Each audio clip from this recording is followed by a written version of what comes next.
Hey Copper Nerds, I got something a little fun and exciting for us today, something a little bit different. It is an 1802 Draped Bust Large Cent with the elephant trunk die break. This is the Sheldon 239. Let's get into it.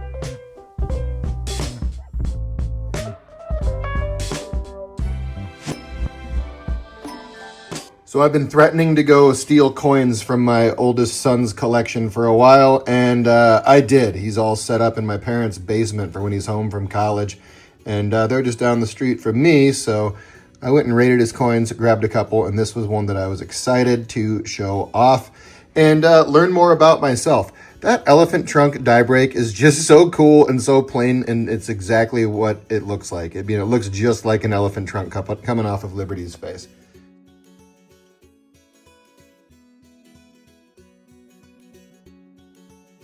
So let's learn a little bit about it. Power's professional attribution guide here for the late early dates, which I have not actually. Gosh, this one is not going to cover it. This one's going to cover it. 1802. All right, let's do like we do. Get you safe, and we know it's an 1802. So let's see if we can first use our die break match. So 1802, green line. It looks just like the elephant trunk, Sheldon 239. What am I hitting? Oh, I'm hitting my little token. I'm hitting everything. Jingle jangle. 239. Here it is. So cool. That's what they look like in late die state and high grade. These are common and fairly affordable, you guys. Yeah, 63 bucks. That's what I paid for that one. Got it for Kane for, I want to say, birthday or Christmas maybe last year. All right.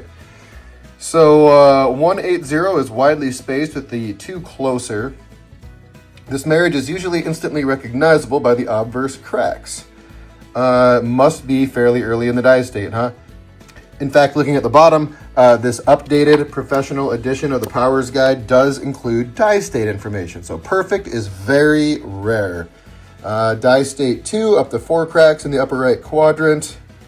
Looks like they go through the E and the R up there.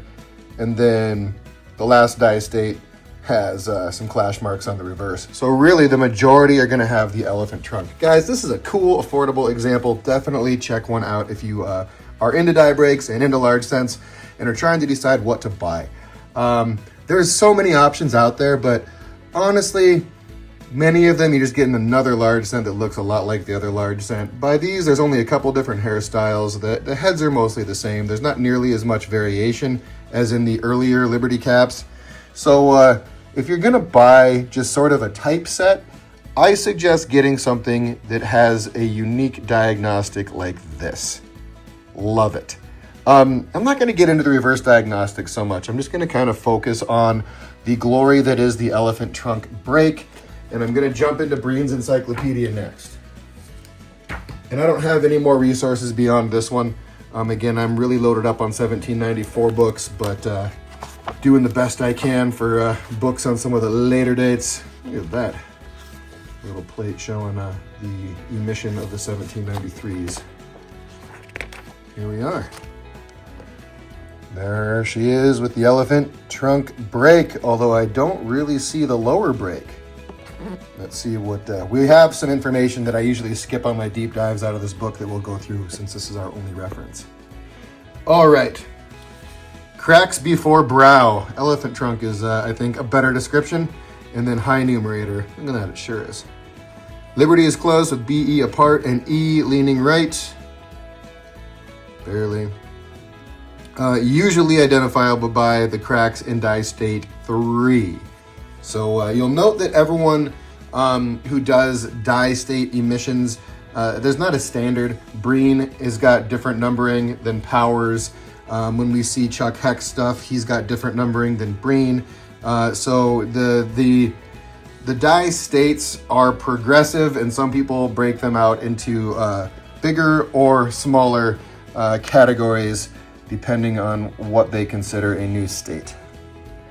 So die state's perfect on the first one. Die state 2 is still no obverse cracks. Die state 3, obverse crack from the rim through the R in the forelock to the rim before the mouth. Another crack from the rim through the E in the hair to the field, joining the first crack before the brow, and a third crack from the base of the Y. Wow. So really all the cracks happen in Breen die state 3, and then in 4 is clash marks. 5 is the crack from the tip of the nose curving up towards the rim.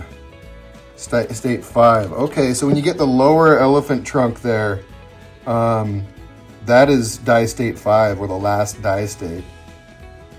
Tip of nose curving upward towards the rim. Maybe not. Yeah, tip of the nose curving upwards. It goes down first. It goes down from the nose and then curves upwards.